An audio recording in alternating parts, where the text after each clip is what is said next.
Hello everyone, this is Shagun. Welcome to our YouTube channel exams Guru. आज हम लेकर आए हैं वीक्स 2 का करंट अफेयर। 1 जन से 7 जनवरी का करंट अफेयर मैंने कराया था और आज 8 जनवरी से 14 जनवरी का करंट अफेयर है जो कि बहुत ही ज़्यादा इम्पॉर्टेंट है।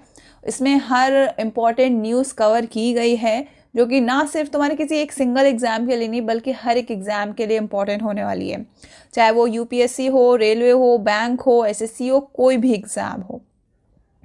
और अगर पहला वाला सेशन ना देखा हो करंट अफेयर का तो देख लो, बहुत ही इंपॉर्टेंट सेशन है।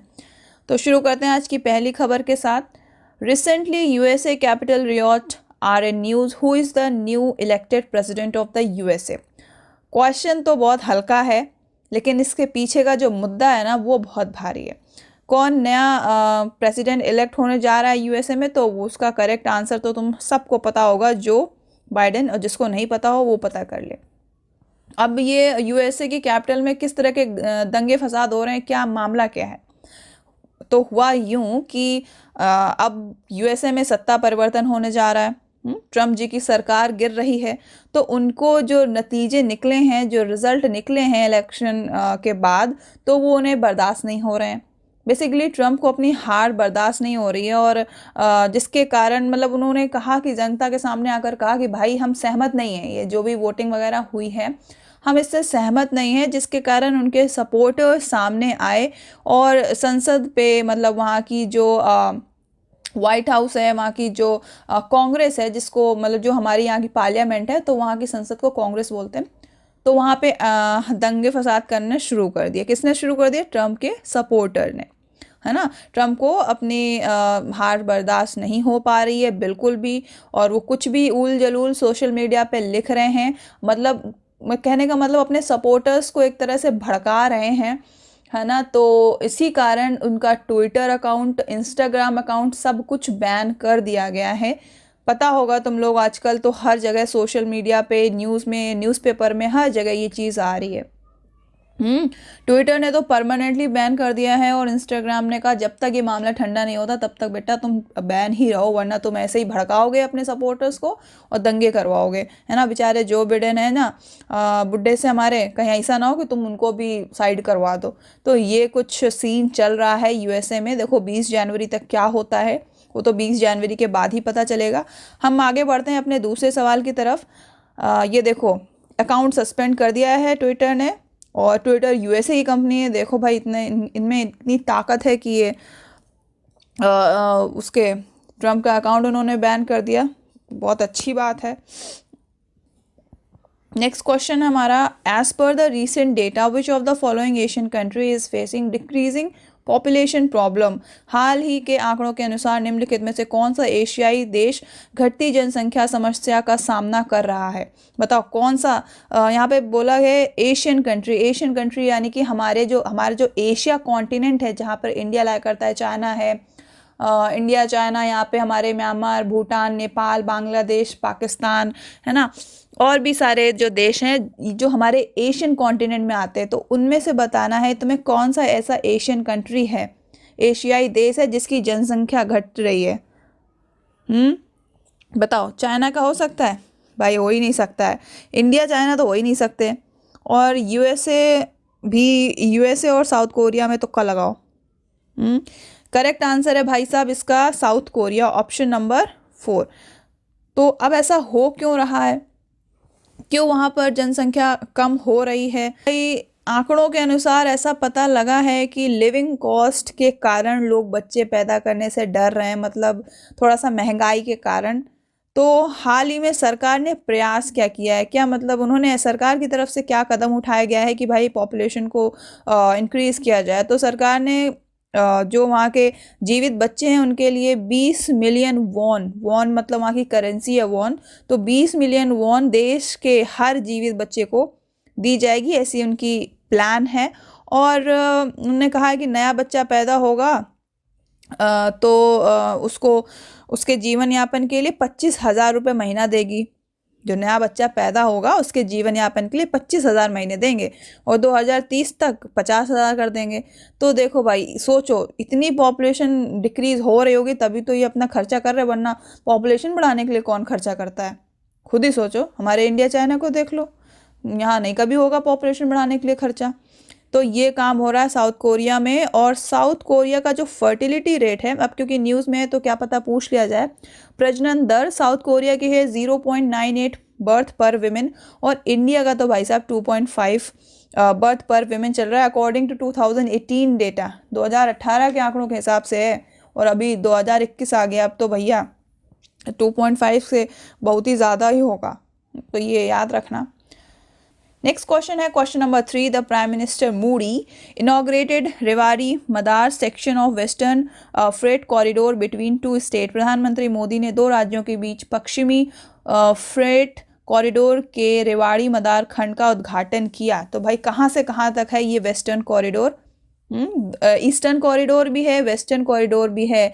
यहाँ पर तुमको बता दें फ्रेट का मतलब क्या है। फ्रेट का मतलब है जो हमारी मालगाड़ी होती है ना, सामान ले जाती हैं, गुड्स ले जाती हैं, उनके लिए ये ट्रैक बनाया जा रहा है क्योंकि वो नॉर्मल ट्रैक से जाती हैं 25 किलोमीटर प्रति घंटे की रफ्तार से चलती हैं, जिसके कारण थोड़ा सा एक जगह से दूसरी जगह सामान पहुंचने में थोड़ा सा डिले होता है, जिसके कारण इनके लिए अलग से ट्रैक बनाया गया है।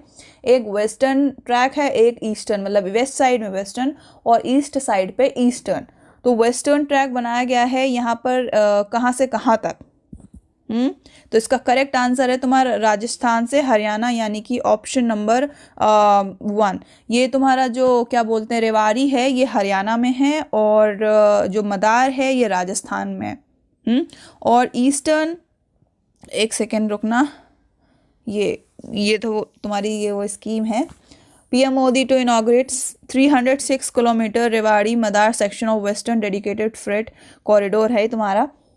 ये याद रखना, इम्पॉर्टेंट न्यूज़ है। और इसके अलावा इन्होंने तुम्हारा ईस्टर्न कोस्ट का भी कुछ दिनों पहले इसका इनॉग्रेशन किया था, जो कि 351 किलोमीटर है। ये कहाँ से है? खुर्जा तुम्हारा यूपी बुलंदशहर में है। खुर्जा से लेके भोजपुर तुम्हारा कानपुर देहात, ये भी यूपी डिस्ट्रिक्ट में है।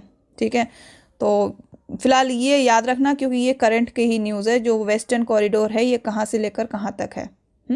नेक्स्ट चलो आगे बढ़ते हैं। अगला सवाल है WhatsApp new policy and Instagram privacy scam was in news. भाई ये तो तुमको पता ही होगा क्योंकि व्हाट्सएप, इंस्टाग्राम, फेसबुक से रिलेटेड कोई भी प्राइवेसी वाला इशू आ जाए तो आंखें तो एकदम खुल जाती हैं। These two platform are owned by which company. किस कंपनी ने इन दो प्लेटफॉर्म को खरीदा है ये भी पता होना चाहिए, क्योंकि जब भी हम व्हाट्सएप इंस्टाग्राम खोलते हैं तो नीचे लिख कर आता है क्या लिख के आता है, देखना बताना क्या लिख के आता है। तो फेसबुक ने इन लोगों को खरीद रखा है और अपने हिसाब से टर्म्स एंड कंडीशन अप्लाई कर रहा है। तो कुछ पॉलिसीज़ प्राइवेसी इश्यूज़ आ रहे हैं यहाँ पर। सबसे पहले हम तुमको बताते हैं इंस्टाग्राम प्राइवेसी इशू क्या है। इंस्टाग्राम का बेटा ये प्रॉब्लम आ रहा है कि कुछ यूज़र्स के पास ऐसा मैसेज जा रहा है कि आपके अकाउंट का डेटा यूज़ किया गया है, आपकी पिक्चर्स को यूज़ किया गया है, कॉपीराइट इशू है, आप उसको अपडेट करिए। ठीक है, तो अपडेट किया तो अपडेट करने पर पता चल रहा है कि हमारी जो प्राइवेसी है वो एक्सेस की जा रही है। मतलब पहले ऐसा एक्सेस नहीं हो रहा था, लेकिन जब उन्होंने हमसे कह दिया कि हमारे पास मैसेज आया कि हमारे पास जब ये मैसेज आया कॉपीराइट का, तो हमने उसको अपडेट किया। अपडेट करने पर पता चला कि वो हमारा सारा इन्फॉर्मेशन, हमारी सारी जो फ़ोटोज़ वगैरह हैं वो एक्सेस करे ले रहा है। तो ये तो इंस्टाग्राम का अपना प्राइवेसी इशू था। व्हाट्सएप का ये सीन आया है कि क्योंकि व्हाट्सएप को ख़रीद लिया है फेसबुक ने, तो व्हाट्सएप ने कहा है, व्हाट्सएप का 21 फ़रवरी तक 2021, यहाँ पर डेट लिखी होगी, हाँ ये अगर दिख रही हो तो 8 फरवरी 2021 तक अगर आप अपना मतलब अपडेट का ऑप्शन नहीं आएगा, या हो सकता है पॉपअप आए कि अपडेट कर लीजिए आप अपना व्हाट्सएप। तो अगर एग्री कर लिया होगा तुमने बिना देखे, तो व्हाट्सएप क्या करेगा, तुम्हारे जितने भी फ़ोन की एक्सेस उसके पास चली जाएगी, यानी कि तुम्हारे सारे फ़ोटोग्राफ्स और तुम्हारी प्रोफाइल, तुम्हारा स्टेटस, हाँ चैट्स तुम्हारी पर्सनल रहेंगी, तो उसकी चिंता मत करो। एग्जैक्टली तुम्हारा लोकेशन एक्सेस कर सकता है, मतलब एक तरह से अब तुम्हारी प्राइवेसी नहीं रहेगी एक्सेप्ट तुम्हारी चैट्स, अगर आपने अपडेट कर दिया होगा तो। अगर ये ब्लू बटन एग्री पे कर दिया होगा तो बिना पढ़े। यहाँ पर ये सारी इनकी टर्म्स एंड कंडीशंस हैं कि हम क्या करना चाहते हैं।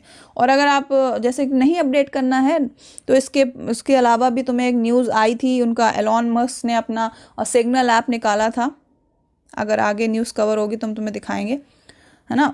तो जब व्हाट्सएप का इतना ज़्यादा इशू आ गया तो फिर एलॉन मस्क ने कहा भाई अब हम अपना ऐप निकालते हैं, कोई प्राइवेसी का कोई झंझट नहीं है, सब तुम्हारे हाथ में है। तो इसके कारण क्या हुआ, जब एलॉन मस्क का इनका सिग्नल ऐप आया तो वो इतना ज़्यादा लोगों ने डाउनलोड किया कि वो क्रैश ही कर गया उनका सिस्टम, है ना। तो ये कुछ चीज़ें थी जो न्यूज़ में थी। व्हाट्सएप का यही है कि तुम्हारा ऐसे तो कुछ नहीं है, तुम इतना अपना उल्टा सीधा काम ना करना, जो होता नहीं है तो छुपा के रखते हैं कुछ, अब समझ रहे हो ना, थोड़ी प्राइवेसी होती है। तो चैट्स वगैरह तुम्हारे नहीं देखेंगे, हाँ, लेकिन जो तुम्हारे बिजनेस ग्रुप्स होते हैं उसकी चैट्स वो पढ़ सकते हैं। इनसे फ़ायदा ये होता है ना कि जैसे इनको तुम्हारी मेंटालिटी, तुम्हारी डिमांड पता चल जाती है कि इन्होंने तुम्हारी कहीं पर देखा कि हाँ इस बंदे को ये खाना पसंद है, इस बंदे को ये पहनना पसंद है, तो वो चीज़, वो जो इन्फॉर्मेशन है वो पर्टिकुलर साइट्स में प्रोवाइड करेगा, फेसबुक पे डालेगा, जहाँ कहीं भी आप किसी भी सोशल मीडिया पे विजिट करोगे तो वहाँ पर वो सारी चीज़ें दिखेंगी जो तुम्हें चाहिए होंगी। तो कहीं ना कहीं ये तुम्हारी इन्फॉर्मेशन, तुम्हारा डेटा सेल किया जाएगा, इसीलिए तो कंपनी को फ़ायदा होगा फेसबुक को, ऐसे ही तो उसने व्हाट्सएप इंस्टा नहीं खरीद लिया ना। तो ये कुछ चीज़ें थी। तो तुम्हारा बेसिकली ये है कि कुछ भी हो तुम अवेयर रहो और अपना जो भी है थोड़ा सा मेंटेन करके रखो अपनी प्राइवेसी कि तुम्हें कैसे क्या करना है, ठीक है। तो ये क्वेश्चन था, यहाँ पर क्वेश्चन ये था कि इसको किसने ओन किया है, तो वो फेसबुक ने ओन किया है। बढ़ते हैं अपने अगले सवाल की तरफ। अगला सवाल है question number 5। Who has release the first report to estimate pregnancy loss due to the air pollution. किसकी रिपोर्ट के अनुसार, जिन्होंने कहा कि वायु प्रदूषण के कारण गर्भावस्था के नुकसान का अनुमान लगाने के लिए पहली रिपोर्ट जारी की है। लेंसेट ने अपनी ये रिपोर्ट जारी की है। उन्होंने बताया कि एयर पोल्यूशन की वजह से जो प्रेग्नेंट वुमेन हैं उनको बड़ी प्रॉब्लम उठानी पड़ रही है। सबसे ज़्यादा देखा गया है कि इंडिया में, फिर पाकिस्तान में, देन उसके बाद तुम्हारा बांग्लादेश, इन तीन ये टॉप 3 हैं। इंडिया में सबसे ज़्यादा प्रॉब्लम फेस करना पड़ रहा है प्रेग्नेंट वुमेन्स को, फिर पाकिस्तान में, देन बांग्लादेश। लेंसेट क्या है? लेंसेट एक मेडिकल या फिर चिकित्सा की पत्रिका है जिन्होंने अपनी ये रिपोर्ट उस बुक में निकाली। एक तरह से जैसे टाइम्स की मैगजीन आती है उसी तरह से लेंसेट की भी है अपनी एक मैगजीन है, ठीक है। अगला सवाल है government of India is to form committee to protect culture land language of Ladakh under whom. भारत सरकार किसके अधीन संस्कृति, भूमि और लद्दाख की भाषा की रक्षा के लिए समिति का गठन कर रही है? किसके अधीन? तो जी किशन रेड्डी हैं जिनके अधीन इसकी मतलब जिनके अधीन एक कमेटी बनी है जो यहाँ की लद्दाख की लैंग्वेज, कल्चर वगैरह का प्रोटेक्शन के बारे में वहाँ पे डिस्कस करेंगे। करेक्ट आंसर है इसका ऑप्शन नंबर 1, ठीक है। और इससे रिलेटेड लद्दाख तो यूटी है, सबको पता होगा, यहाँ के गवर्नर हैं गिरीश मुर्मू। बढ़ते हैं अगले सवाल की तरफ। The government has launched which new initiative to make India global hub for toy manufacturing. Bharat सरकार ने भारत को खिलौना निर्माण के लिए वैश्विक हब बनाने के लिए कौन सी नई पहल शुरू की है? तो इसका आंसर है टॉय कैथॉन 2021। इस मतलब न्यू इनिशिएटिव के थ्रू मोदी जी अपने यहाँ पे खिलौनों का निर्माण करेंगे।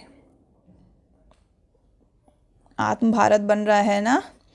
Who has become the world richest person by sidelining Jeff Bezos. Amazon के जो फाउंडर हैं जेफ बेजोस को दरकिनार कर दुनिया का सबसे अमीर व्यक्ति कौन बन गया है? None other than Elon Musk. इनका बहुत ज़्यादा साइंस एंड टेक्नोलॉजी में बहुत ही ज़्यादा ग्रो कर रहे हैं। और इनकी अपनी यूएसए में इनकी अपनी अलग स्पेस एजेंसी है, जैसे नासा है उसी तरह से एलॉन मस्क की स्पेस एक्स इनकी ही एजेंसी है, जो कि सैटेलाइट्स वगैरह, इस रॉकेट्स वगैरह का फॉर्मेशन करती है। तो इनका नाम पहले नंबर पर है। इन्होंने Mukesh Ambani, Bill Gates, Jeff Bezos, ये तो थे ही नहीं, फिलहाल जेफ बेजोस जो अमेजोन के फाउंडर थे इनको पीछे छोड़ दिया, ठीक। बढ़े आगे तरफ। और इन्हीं का एलॉन मस्क का ही ऐप था सिग्नल ऐप, जिसके बारे में अभी हमने तुमको बताया था। ये इसका सिंबल है। इनके इतने ज़्यादा डाउनलोड्स हो गए तो इसलिए इनका सर्वर क्रैश कर गया। ठीक, और ये भी बता दें कि जो यूरोपियन कंट्रीज़ हैं वहाँ पे व्हाट्सएप में कोई प्राइवेसी इशू नहीं है, सिर्फ यूरोपियन कंट्रीज़ के अलावा बाकी हर जगह ये इशू था। चलो भाई, अपडेटेड रहते होगे तो पता तो होगा ही, इतना कुछ नहीं है। आजकल तो कोई भी न्यूज़ है तो फिर वो तो सोशल मीडिया के थ्रू कहीं ना कहीं पता चली जाती है। नेक्स्ट क्वेश्चन है, in India which edition of Pravasi Bharatiya Divas is to be celebrated on 9 जनवरी 2021। भारत में 2021 को प्रवासी भारतीय दिवस का कौन सा संस्करण मनाया जाना है? तो ये है 16। प्रवासी भारतीय दिवस इस बार जो मनाया गया है 9 जनवरी को 16 था, जिसकी थीम थी कंट्रीब्यूटिंग टू आत्मनिर्भर भारत, कंट्रीब्यूटिंग टू आत्मनिर्भर भारत। और ये इसलिए मनाया जाता है क्योंकि 9 जनवरी 1915 के दिन महात्मा गांधी साउथ अफ्रीका से मुंबई लौटे थे और एनआरआईज के लिए ये दिन सेलिब्रेट किया जाता है। कौन सा? प्रवासी भारतीय दिवस। ठीक, नेक्स्ट क्वेश्चन है हाँ, एक इन्फॉर्मेशन और बता दें, ये जो प्रवासी भारतीय दिवस है ये 2003 से इसकी शुरुआत हुई थी। हर साल सेलिब्रेट किया जाता था, लेकिन 2015 से ये फिर हर दूसरे साल सेलिब्रेट किया जाने लगा, इसलिए इस बार इसका जो भी टर्म था वो 16 था। ठीक है, तो ये चीज़ याद रखना। फिर नेक्स्ट क्वेश्चन है हमारा, government of India abolished all India services cadre of which state and UT. मतलब जो आईएएस की या कह सकते हो आईएएस, आईपीएस, आईएफएस की जो 3 इंडियन ऑल इंडिया सर्विसेज की पोस्ट होती हैं, इनको गवर्नमेंट ऑफ इंडिया ने किस राज्य या फिर कह सकते हो केंद्र शासित प्रदेश से ख़त्म कर दिया है? तो इसको ख़त्म किया जम्मू एंड कश्मीर से। ठीक, जम्मू एंड कश्मीर से इसको ख़त्म कर दिया है। आईपीएस, इसमें 3 पोस्ट होती हैं ऑल इंडिया सर्विस में, IAS, administrative service, forest service और पुलिस सर्विस। ठीक है, Indian police service. Next question, recently पकड़ुआ विवाह was in news, it is related to which Indian state? ये थोड़ा सा अवेयरनेस के लिए है, थोड़ा सा फ़नी है। ये एक कल्चर है, बिहार का कल्चर है, जहाँ पर लड़कों को ज़बरदस्ती पकड़ के इनका विवाह करा दिया जाता है। ऐसे ही हाल में न्यूज़ निकल कर आई थी कि बिहार में कोई आर्मी का जवान घर आया था वापस छुट्टी के लिए, तो उसका ज़बरदस्ती पकड़ के उसका विवाह करा दिया गया। तो एक चीज़ याद रखना, ऐसे नहीं किसी को उठा के उसका विवाह करा देते, तुमको लगेगा हाँ लाइफ सेट हो गई, बिना कमाओ धमाओ चले जाओ बिहार, विवाह हो जाएगा, लाइफ सेट। ऐसा कुछ नहीं है। जो पढ़े लिखे होते हैं, जो कुछ कर रहे होते हैं, वेल सेटल्ड होते हैं, उन्हीं का विवाह कराया जाता है। फॉर एग्जाम्पल तुम्हारी ये भी मूवी जो आई थी ना, वो क्या नाम है उसका, अरे वो जबरिया जोड़ी, तो वहाँ भी वही कल्चर को दिखाया गया है, ज़बरदस्ती पकड़ के उनका शादी वादी करवा दिया जाता है। ठीक है, तो ये बिहार का कल्चर है। तो ये छोटी छोटी, ये थोड़ा सा पता होना चाहिए कि हमारे इंडिया में इस तरह का भी कल्चर है। तो एक कल्चर है एक तरह से, कोई क्राइम नहीं है वहाँ का। ठीक है, पकड़ुआ विवाह। नेक्स्ट क्वेश्चन है, recently 4 people died due to leakage of toxic gas in Rourkela steel plant, it is located in which state? बताओ, राउरकेला स्टील प्लांट, देखो आग लग जाना, गैस का रिलीज होना, ये न्यूज़ नहीं थी बड़ी, लेकिन क्योंकि हाल ही में जो न्यूज़ में रहता है ना, जो स्टैटिक जीके रहता है, जैसे कि हमारे national park, wild life sanctuaries और ये स्टील प्लांट, ये न्यूज़ में जो रहता है वही पूछा जाता है, इसलिए ये क्वेश्चन इंपॉर्टेंट है। एग्जाम में तुमसे पूछ सकता है कि बताओ राउरकेला स्टील प्लांट किस राज्य में स्थित है? तो ये उड़ीसा में स्थित है। ठीक है, इसलिए ये सवाल इंपॉर्टेंट था। Next question, justice Hima Kohli has been appointed as the first women chief justice of which high court? किस हाई कोर्ट में इनको चीफ जस्टिस बनाया गया है? तेलंगाना हाई कोर्ट की ये नई चीफ जस्टिस नियुक्त की गई हैं, जिनका नाम है जस्टिस हिमा कोहली। ये इनकी यहाँ पर तस्वीर भी है, शक्ल नाम से ना याद हो, शक्ल से याद रखना। ठीक, नेक्स्ट क्वेश्चन है, who among the following Indian origin has been nominated as associate attorney general by Joe Biden? निम्नलिखित में से कौन भारतीय मूल के सहयोगी अटॉर्नी जनरल जो बिडेन द्वारा नामित किया गया है? तो ये हमारी इंडियन लेडी हैं, जिनका नाम है वनिता गुप्ता, जिनको एसोसिएट अटॉर्नी जनरल बनाया गया है। एसोसिएट अटॉर्नी ये है Vanita Gupta. Associate attorney general का काम क्या होता है? ये एडवाइस करते हैं अटॉर्नी जनरल को, डेप्यूटी अटॉर्नी जनरल को, उनकी टर्म्स एंड कंडीशंस, पॉलिसीज़, है ना, जो भी लॉज वगैरह होते हैं, पब्लिक सेफ्टी मैटर्स, इन सब में वो एडवाइस करते हैं। यहाँ पे हिंदी में भी लिखा हुआ है, दोनों चीज़ें रीड कर लेना। और अगर तुम्हें पीडीएफ भी चाहिए ना तो कमेंट करना, अगर करंट अफेयर के सेशन का पीडीएफ चाहिए तो मुझे कमेंट करके बताना, तो मैं तुम्हें पीडीएफ प्रोवाइड करवा दूंगी। ओके, नेक्स्ट क्वेश्चन है, recently world Hindi day is observed on 10th of January. What is the Hindi's rank in most spoken language in the world? जो हाल ही में 10 जनवरी को हिंदी दिवस, हिंदी डे सेलिब्रेट किया गया था, तो तुम्हें बताना है कि इनमें से कौन सी जो हिंदी लैंग्वेज है वो वर्ल्ड में कितने नंबर पे इसका रैंक है, मतलब कहाँ सबसे ज़्यादा और कितने नंबर पे रहती है बोलने के टर्म्स में। बोला ना सबसे ज़्यादा कौन सी लैंग्वेज बोली जाती है, तो जो हमारी हिंदी है वो 3rd नंबर पे है। हिंदी बोलने वालों का जो स्थान है वो 3रे नंबर पे। अब सोच रहे होगे कि हिंदी अगर 3rd नंबर पे तो फर्स्ट और सेकंड नंबर पे कौन सी लैंग्वेज है। फर्स्ट नंबर पे इंग्लिश लैंग्वेज है, सेकंड नंबर पे मंदारिन है, मंदारिन जो कि ऑफिशियल लैंग्वेज है कहाँ की, चाइना की। लेकिन ये सिर्फ चाइना में मंदारिन लैंग्वेज, चाइना नहीं बल्कि सिंगापुर, ताइवान वगैरह में भी बोली जाती है, लेकिन चाइना की ऑफिशियल लैंग्वेज है, ठीक है। और 3rd नंबर पे अपनी हिंदी आती है। और ये हिंदी डे था, इससे कंफ्यूज ना होना, हिंदी डे और एक जो हिंदी दिवस है वो 14 सितंबर को सेलिब्रेट होता है, ठीक। नेक्स्ट क्वेश्चन है, which political party has announced to provide government salary for house wife if they elected to power. ये भाई बड़ी इंटरेस्टिंग है, ये तमिलनाडु की एक पार्टी है जो हमारे कमल हसन है, जिनकी बेटी श्रुति हसन है, एक और उनका नाम नहीं मुझे पता, तो उनके पिताजी यानी कि जो कमल हसन, ये देखिए इनकी पार्टी है मक्कल निधि माइम, ये इनकी पार्टी है तमिलनाडु की। तो इन्होंने ऐसा कहा है कि अगर हम इस बार इलेक्शन जीत जाते हैं तो ये जो हमारी हाउस वाइफ्स होती हैं उनको ये सैलरी देंगे। तो भाई वहाँ की दे दो भाई, तमिलनाडु की जितनी भी गृहिणी एटलीस्ट वो तो वोट दे ही दें, तो उनको सैलरी एटलीस्ट मिलेगी। जो घर में काम करते रहते हैं, कोई वैल्यू नहीं करता उस काम की, तो एटलीस्ट तुम्हारे काम को वैल्यू मिलेगी, तुम्हारे लिए तो अच्छा ही काम है ना, सभी वुमेंस के लिए अच्छा है। काश के यूपी में भी हो जाए। कितने लोग सहमत हैं इनकी इस स्कीम से बताना। नेक्स्ट क्वेश्चन है, central government of India has approved industrial development scheme of ₹28,400 for which reason. Bharat के केंद्र सरकार ने किस क्षेत्र के लिए 28,400 रुपये की औद्योगिक विकास योजना को मंजूरी दी है? बताओ किस क्षेत्र के लिए मंजूरी दी है? जम्मू कश्मीर के लिए मंजूरी दी है। किस तरह के मेंटेन के लिए? वही इकोसिस्टम मेंटेनेंस और इंडस्ट्रीज़ वगैरह डेवलपमेंट। अब राज्य सरकार के कंट्रोल में हो गया तो कुछ तो करना पड़ेगा ना वहाँ के डेवलपमेंट के लिए, ऐसे थोड़े चलेगा काम, तो ऐसे नहीं चलेगा, कुछ तो करना पड़ेगा।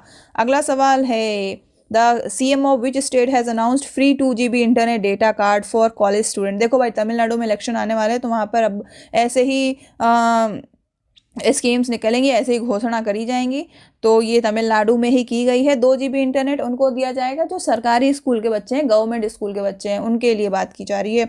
तो किस राज्य की सरकार ने किया है? तो तमिलनाडु की, ठीक है। Next question, India has held annual strategic dialogue in New Delhi with which country. भारत ने किस देश के साथ नई दिल्ली में वार्षिक रणनीतिक वार्ता की है?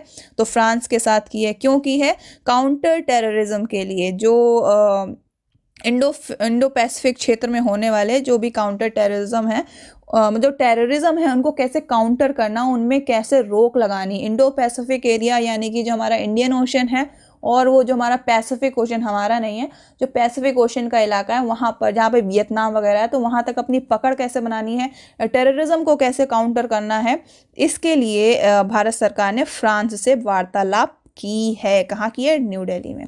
Next question, veteran political leader Madhav Singh Solanki has passed away. He was the former chief minister of which state. Veteran political leader Madhav Singh Solanki, ये उनकी मृत्यु हो गई है, और ये किस राज्य के चीफ मिनिस्टर थे? तो ये गुजरात के चीफ मिनिस्टर थे। ये 1 लाइनर क्वेश्चन है, इसका कुछ ज़्यादा वो नहीं है। ये हैं माधव सिंह। इनका जन्म 29 जुलाई 1927 में हुआ था और इनकी आखिरी सांसें खत्म हुई थी 9 जनवरी 2021। नेक्स्ट क्वेश्चन है, USA has ends curbs on official American contacts with which disputed region. USA के पास आधिकारिक अमेरिकी संपर्कों पर अंकुश है जिनके साथ विवादित क्षेत्र हैं। ऐसे में जो माइकल आर पोम्पियो, जिनको माइक पोम्पियो बोलते हो, जो वहाँ के स्टेट सेक्रेटरी हैं, उन्होंने कहा है कि जो भी ताइवान के साथ किसी भी प्रकार का संबंध रखना चाहते हैं वो रख सकते हैं। अमेरिका उन पे से अपने सारे रिस्ट्रिक्शन हटा रहा है। यूएसए रेस्ट्रिक्शंस हटा रहे हैं, तो जिसके कारण चाइना ने कहा भाई तुम इसका बदला हम तुमसे लेंगे, तुम्हें करारा जवाब मिलेगा। तो भाई ऐसा हुआ ना कि चाइना की वन चाइना पॉलिसी है, मतलब उसका कहना है कि हम और ताइवान एक ही हैं, हमको अलग अलग ना समझो। लेकिन ताइवान का सब कुछ अलग है, सब कुछ यानी कि उनका देश, उनकी अपना अलग देश है, उनका अपना संविधान, उनका सब कुछ अलग है। चाइना कहता है नहीं हम ताइवान एक ही हैं। तो ताइवान के ऊपर से रिस्ट्रिक्शंस जो तुमने हटाए हैं ना कि सारे देश उसके साथ जो भी जिस तरह के संबंध स्थापित करना चाहते हैं कर सकते हैं, तुमने सही नहीं किया है। तो चाइना को जलन हो रही है। यहाँ पर सवाल ये था कि किस डिस्प्यूटेड रीजन बोला है ना, विवादित क्षेत्र है ताइवान चाइना की वजह से। तो इसका करेक्ट आंसर है ताइवान। समझ में आ रही है बात, क्या है चक्कर? देखो माइक पोम्पियो जो कि अमेरिका के स्टेट सेक्रेटरी हैं, उन्होंने कहा है कि जो भी ताइवान के साथ कि जिस भी प्रकार का संबंध रखना चाहते हैं वो रख सकते हैं। अब हम अमेरिका वाले उनमें से सारे रेस्ट्रिक्शंस हटा रहे हैं।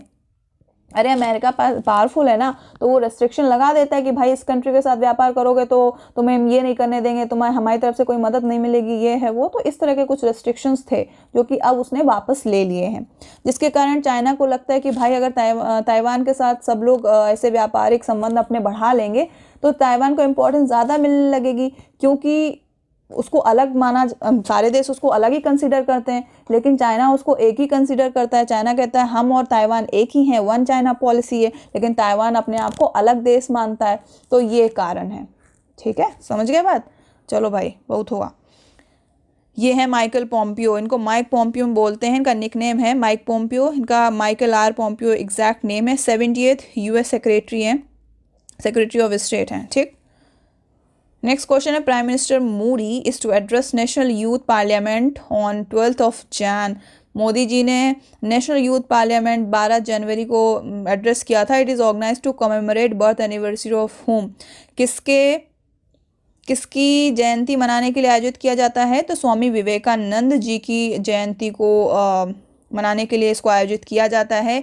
ये यूथ के लिए मतलब बहुत ही ज़्यादा युवाओं के लिए प्रेरणा देने वाले हैं स्वामी विवेकानंद, जिनकी याद में इस दिन को सेलिब्रेट किया जाता है। इसका जो थीम था युवा नए उत्साह भारत का, युवा उत्साह नए भारत का, यहाँ पर इंग्लिश में लिखा हुआ है be the voice of new India. ठीक, और इसमें क्या होता है कि 18 से 25 साल के बच्चे संविधान के बारे में कितना जानते हैं वो अपनी वहाँ पे बात रखते हैं, विचार करते हैं। ठीक है, ये सब होता है इसमें। नेक्स्ट है, who has released map of India with different colours on which region. Who नहीं है यहाँ पर, WHO है। ठीक है, मुझसे बोलने में गलती हो गई, ये WHO है। WHO ने अपना नया मैप जारी किया है जिसमें बताना है तुम्हें किस क्षेत्र को उसने कलर्डफुल दिखाया है। तो WHO ने जम्मू कश्मीर और लद्दाख का जो एरिया है, जो विवादित क्षेत्र है, उसको कलरफुल दिखाया है। मतलब कि एक तरह से ये थोड़ा सा चाइना के दबाव में आकर ऐसा किया है, क्योंकि चाइना और USA ऐसे देश हैं जो सबसे ज़्यादा फंड देते हैं WHO को, तो कहीं ना कहीं उनके भले रहने के कारण ऐसा किया है इन्होंने। यहाँ पर जो ये पाक ऑक्यूपाइड कश्मीर है ना, और जम्मू कश्मीर का जो क्षेत्र है, और उधर लद्दाख अक्साई चीन का हिस्सा, इसको थोड़ा सा अलग दिखाया है। ये दिख रहा है ना तुम्हें ये चीज़, और जूम करके देखोगे तो बीच में डॉटेड लाइन भी बनी हुई है। नेक्स्ट है, who is to be new chief guest on 72nd, मतलब 72वां जो गणतंत्र दिवस है, after visit cancelled by Boris Johnson. जो ब्रिटेन के प्राइम मिनिस्टर थे ना बोरिस जॉनसन, उन्होंने कहा भाई कोरोना का नया वर्जन आ गया, हम नहीं आएंगे, हमारी हेल्थ सबसे पहले। तो उन्होंने जब कैंसिल किया तो अब कौन आ रहा है? तो अब आ रहे हैं चंद्रिका प्रसाद संतोखी। इनका भी निक नेम है कुछ चैन करके, चैन संतोखी। अब इनको देख लो तुम, ये हैं चंद्रिका प्रसाद संतोखी। और देखो इनका ये क्या लिखा हुआ है, ये खबरों में आया था जब ये वहाँ के राष्ट्रपति नियुक्त किए गए थे। अमेरिकी देश सूरीनाम में बना हिंदू राष्ट्रपति, ये सूरीनाम के राष्ट्रपति, ठीक है। सूरीनाम में वेद ले जाने वाले आर्य समाज ने दिया वहाँ हिंदू राष्ट्रपति। तो इस तरह की खबरें आती है। भाई इंडियन है, इंडिया में कहाँ के हैं, ये बिहार के रहने वाले थे जो आज सूरीनाम में क्या है, राष्ट्रपति हैं। और 9 जनवरी को जो प्रवासी दिवस मनाया गया था उसमें भी ये शामिल हुए थे वीडियो कॉन्फ्रेंस के थ्रू, ठीक है। साउथ अमेरिका का ये देश है सूरीनाम, जिसके प्रेसिडेंट हैं ये चंद्रिका प्रसाद संतोखी, ठीक है। तो ये हमारे चीफ गेस्ट बनकर आने वाले हैं 26 जनवरी को। The first Indian non stop flight with all women crew was phloem between which place. तो ये विमेन थी नॉन स्टॉप बिना रुके फ्लाइट को उड़ाते हुए लाई हैं। कहाँ से कहाँ तक लाई हैं, सैन फ्रांसिस्को से लेकर बेंगलुरु तक बिना रुके फ्लाइट लेकर आई हैं। तो इसलिए ये न्यूज़ में है, मतलब कि इतना क्या है जो ये न्यूज़ में हमें बताया जा रहा है। फ्लाइट तो सभी लेकर आ जाते हैं, ये 5 थी, ने ऐसा क्या किया, तो इन्होंने बेटा शॉर्टकट रास्ता अपनाया है जिसके कारण इनको इतना ज़्यादा तवज्जो दी जा रही है। शॉर्टकट यानी कि ये नॉर्थ पोल से होकर आई हैं, यानी कि ये घूम कर नहीं आई। मान लो अगर हमारी पृथ्वी गोल है, ये देखो ये गोल है, अगर इनको ऐसे आना था तो ये ऐसे नहीं आई, पूरा चक्कर लगा के ये ऊपर से डायरेक्ट आई। तो इसमें सोच रहे होगे तो इसमें ऐसा क्या है ऊपर से चली आई, ऐसा इसलिए क्योंकि नॉर्थ पोल में बढ़ती है, मतलब नॉर्थ पोल है फ्रीजिंग जोन, तो वहाँ पे पड़ती है बहुत ज़्यादा ठंड के कारण जो फ्यूल होता है वो जाता है जम। तो इनकी इस काबिलता के कारण ये चीज़ न्यूज़ में है कि भाई बिना रुके नॉर्थ पोल से होते हुए ये सैन फ्रांसिस्को से लेकर बेंगलुरु तक आई हैं, ठीक। नेक्स्ट क्वेश्चन है, NASA is to launch the most powerful rocket on 17 Jan. NASA यानी कि national aeronautics limited space administration, ये नासा यूएसए की स्पेस एजेंसी है, ठीक है। हाँ यही क्वेश्चन यही पूछा था कि कहाँ की स्पेस एजेंसी है, तो ये यूएसए की है। देखो कुछ ही स्पेस एजेंसी है जो तुम्हें याद रखनी है। नासा यूएसए की है, जाक्सा जापान की है, रॉसकॉमोस रशिया की है, और यूरोपियन यूनियन की भी है, ईएसए करके है, यूरोपियन स्पेस एजेंसी, और हमारी इंडिया की इसरो, ठीक है। तो कुछ ही हैं तो इनको याद करना है।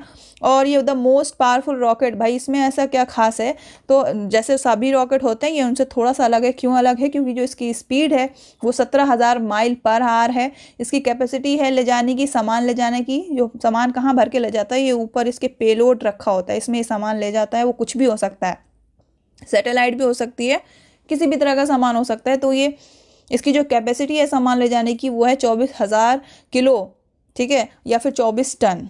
और इसमें 25 इंजन है, अगर एक ख़राब हो जाए तो दूसरा यूज़ में ले लो। तो इसलिए ये इतना पावरफुल है। क्यों पावरफुल है बता दिया, नासा ने इसको डेवलप किया है, ठीक। अगला सवाल है, the supreme court has banned 3 farm laws, who is the current chief justice of India. सबसे पहले तो भाई ये फार्म बिल बहुत ज़्यादा न्यूज़ में है। और एक चीज़, ये लोअर अर्थ ऑर्बिट में भेजा जा रहा है, ये जो सैटेलाइट है 3 ऑर्बिट होती है, मतलब लोअर, मिडिल एंड अपर, सबसे ऊपर वाली, मतलब ज़मीन से 200 से 2000 किलोमीटर तक की दूरी में इस रॉकेट को भेजा जा रहा है। फिर 2000 से 20,000 किलोमीटर, फिर 20 से 35-30,000 किलोमीटर, तो वो इस तरह से जो डिस्टेंस बढ़ती जाती है 3 लेवल में भेजा जाता है। नहीं समझे, अरे भैया ये पृथ्वी है, इसके आसपास हमें रॉकेट भेजना है, तो ये पहली लोअर अर्थ ऑर्बिट हो गई, फिर इसके ऊपर मिडिल अर्थ ऑर्बिट हो गई, फिर इसके ऊपर जो है तुम्हारी, एक तुम्हारा पेन नहीं काम करता ऊपर से, तुम समझते नहीं हो, सब अर्थ है, उसके बाद लोअर अर्थ ऑर्बिट, फिर मिडिल अर्थ ऑर्बिट, फिर उसके बाद हायर अर्थ ऑर्बिट। तो जो हमारा ये रॉकेट है इसको इस लोअर अर्थ ऑर्बिट में भेजा जा रहा है, ठीक। यहाँ पर 3 फॉर्म लॉज, ये तुम्हें पता होना चाहिए। फिलहाल तो इसका आंसर दे दो, who is the current chief justice of India. India के करंट चीफ जस्टिस कौन है, तो एस.ए. बोबड़े हैं। फिर हम इस सवाल पे आते हैं, इसका करेक्ट आंसर है एस.ए. बोबड़े। अब 3 फॉर्म लॉज तुम्हें एज इट इज़ रट लेने, फिलहाल नहीं, अगर लिखने का कोई एग्जाम है यूपीएससी वगैरह अगर तुम दोगे तो उसके लिए तो याद करना पड़ेगा, अदरवाइज तुम जान लो कि क्या होते हैं। 3 लॉज होते हैं। देखो पहला लॉ हम बहुत बेसिक से समझाए दे रहे हैं, अगर नहीं पता है किसी को तो 3 लॉज हैं जिनमें चेंज किया गया। पहला ये कि जितना भी जो किसान है वो आसपास, अगर अपने इलाके की नहीं तो पूरे भारत में किसी भी मंडी में जाकर अपना अनाज बेच सकता है, ठीक है। अपने अपने आसपास की मंडी में ना सही तो किसी दूसरे राज्य में जाके वहाँ की मंडियों में सामान बेच सकता है। दूसरा संशोधन ये किया गया है कि आप कॉन्ट्रैक्ट फार्मिंग कर सकते हैं, यानी कि प्राइवेट कंपनी के थ्रू फार्मिंग कर सकते हैं। ठीक। तीसरा चेंज ये किया गया है कि जो गुड्स हैं, जो कि अनाज हैं, जो कि तुम्हारी आवश्यक वस्तुएं हैं, उनको आप स्टोर करके रख सकते हो गोदाम पे, जब आपको लगे तब आप उसको सेल करो। तो इन 3 किसान कानूनों में संशोधन किए गए हैं। तो इसके कुछ पक्ष हैं, कुछ विपक्ष हैं, ये सब कुछ तुम न्यूज़ में देख रहे होगे। ठीक। तो अब सवाल यहाँ पर ये था कि सवाल क्या था कि करंट चीफ जस्टिस, तो चलो ये तो हमने तुम्हें बता ही दिया। इसके अलावा हम तुम्हें एक और इन्फॉर्मेशन दे दें कि सुप्रीम कोर्ट ने इसको स्टे दिया है। किस लिए? इसको थोड़ी देर कहा है, थोड़े दिन तुम थम जाओ, जुडिशियल रिव्यू के लिए स्टे दिया है। और सुप्रीम कोर्ट ने 4 सदस्य की कमेटी बनाई है। ये देखो, सुप्रीम कोर्ट ने 12 जनवरी को स्टे दिया है इन 3 फार्म लॉज पर, और 4 सदस्यों की कमेटी बनाई है ताकि ये प्रॉब्लम सॉल्व हो। 4 सदस्य हैं अशोक गुलाटी जो एग्रीकल्चरल इकोनॉमिस्ट हैं, फिर भूपिंदर सिंह, फिर अनिल घनवट, प्रमोद कुमार जोशी, ये 4 लोगों की कमेटी बनाई है कि भाई ठीक है, तुम्हारा जब थोड़ा डिस्कशन होगा उसके बाद प्रॉब्लम सॉल्व की जाएगी। तो किसानों को पता है ये चारों हमारे फेवर में वैसे भी नहीं है, ऐसे लोग नहीं चाहिए तुमको। अगर चारों कम से कम 2 तो हमारे फेवर में लेते हैं ना, ये तो सब हमारे पक्ष में है ही नहीं है को। किसानों ने कहा भैया हमें नहीं चाहिए कमेटी, हमें तो भाई न्याय चाहिए। तो उनका अपना अलग सीन है। तुम्हें अगर पता है कि क्या किसानों की क्या मांगे हैं तो पता होगा। बाकी अगर चाहते हो कि हम फार्म बिल पे कोई अलग से सेशन लाएं, अगर पढ़ना डिटेल में चाहते हो तो बताना, ठीक है, फिर हम समझा देंगे। फिलहाल 3 फार्म लॉज क्या थे वो मैंने तुम्हें बता दिए हैं, और बाकी करंट न्यूज़ क्या थी वो बता दी। Next question, RBI has cancelled licence of which of the following bank. तो भाई यार ये क्वेश्चन तो थोड़ा हमें बेकार लगा, अब क्योंकि ये बैंक के प्रोस्पेक्टिव से इंपॉर्टेंट था इसलिए ले आए। ये वसंत दादा नगरी सहकारी बैंक है, महाराष्ट्र की है, पहली बार सुन भी रहे होगे। तो इसका लाइसेंस बैन कर दिया। क्यों बैन कर दिया? नहीं रहा होगा, इनके अकाउंट में सारा पैसा ख़त्म हो गया होगा, नहीं चलाने लायक बचे, तो इनको बैन कर दिया गया। अब देखो एक तो कोविड-19 की सिचुएशन थी, इसके कारण और चली गई, इनका धंधा ठप हो गया। देखो सकल ही बैंक कितनी ख़राब है, तो ठप तो हो ही जाएगा। अगला सवाल है, cherry blossom Mao festival was organised by which northern state. Cherry blossom festival किस राज्य में सेलिब्रेट किया गया था? तो इसको मणिपुर में सेलिब्रेट किया गया था, और मणिपुर ये जो फेस्टिवल है इसको मेघालय में भी सेलिब्रेट किया जाता है, लेकिन फिलहाल अभी क्या बोलते हैं, मणिपुर में सेलिब्रेट किया गया था। वो न्यूज़ थी, वो हमने तुम्हें बता दी। सवाल एग्जाम में ऐसे नहीं पूछता है कहाँ सेलिब्रेट किया गया था, यहाँ पर ये पूछता है कि चेरी ब्लॉसम फेस्टिवल किस राज्य का है। तो अगर ऑप्शन में मणिपुर आता है तो भी ठीक है, अगर तुम्हें मणिपुर नहीं आ रहा है, मेघालय आ रहा है तो भी ठीक है। ठीक। और मणिपुर की इम्पॉर्टेंट क्वेश्चन एक और, तुम्हारी लोकटक झील है वो मणिपुर की इम्पॉर्टेंट लेक है, तो दिमाग में रखना। फिर है, India's first fire park was establish in which state. Bharat का पहला फायर पार्क किस राज्य में स्थापित किया गया है? तो पहला है ये स्थापित किया गया है उड़ीसा में। फायर पार्क मतलब कि यहाँ पर लोगों को थोड़ा सा अवेयर कराया जाएगा, ये कि जब कहीं आग वगैरह लग जाए तो उससे कैसे बचना है, क्या क्या उसके तरीके हो सकते हैं, इस कारण। ठीक है। Pakistan has given permission to Dubai royals for hunting which endangered bird. तो भाई पाकिस्तान ने परमिशन दी है किस शेख को, मतलब कहाँ के शेखों को परमिशन दी है? तो लिखा ही है दुबई के शेखों को परमिशन दी है। किस वर्ड के हंट करने के लिए, मतलब किस पक्षी का शिकार करने के लिए परमिशन दी है? तो इस पक्षी का नाम है हॉबरा बुस्टर्ड। हाँ, ये पक्षी है, इतना सुंदर सा प्यारा सा पक्षी है, और पाकिस्तान को पैसे की लालच में इनको मारने की, इसका शिकार करने की इन्होंने परमिशन दी है। जो तुम्हारे क्या बोलते हैं दुबई वगैरह के जो शेख होते हैं ना, एकदम स्वैग में चलते हैं। हम यहाँ पर देखा होगा तुमने टीवी वगैरह में। अब देखो यहाँ पर ये न्यूज़ थी जब इमरान सत्ता में नहीं थे, जब इमरान वहाँ के प्राइम मिनिस्टर नहीं थे, उस वक्त इन्होंने बोला था ये व्यापार तो इनका बहुत पहले से होता जा रहा है, आज कुछ नया नहीं है। इमरान बोले दुबई के शेखों को खुश कर दो, बेजुबानों को मारोगे सज़ा पाओगे। तो इन्होंने तब बोला था जब ये सत्ता में नहीं थे, और आज जब ये खुद प्राइम मिनिस्टर हैं तब इन्होंने ये काम किया। क्यों किया? क्योंकि इन्हें पैसे की ज़रूरत थी। तो ऐसे ही पार जो है ज़ुबान भी बदलती है, काम भी बदलती है। ठीक है। नेक्स्ट है which high court has ban advertisement for selling articles on the name of god. ये तो भाई हमें खबर बड़ी अच्छी लगी, अच्छा है इसको बैन कर दे। ये किस हाई कोर्ट, सबसे पहले तो जान लो किस हाई कोर्ट ने ये काम किया है। बॉम्बे हाई कोर्ट ने किया है। क्यों किया है?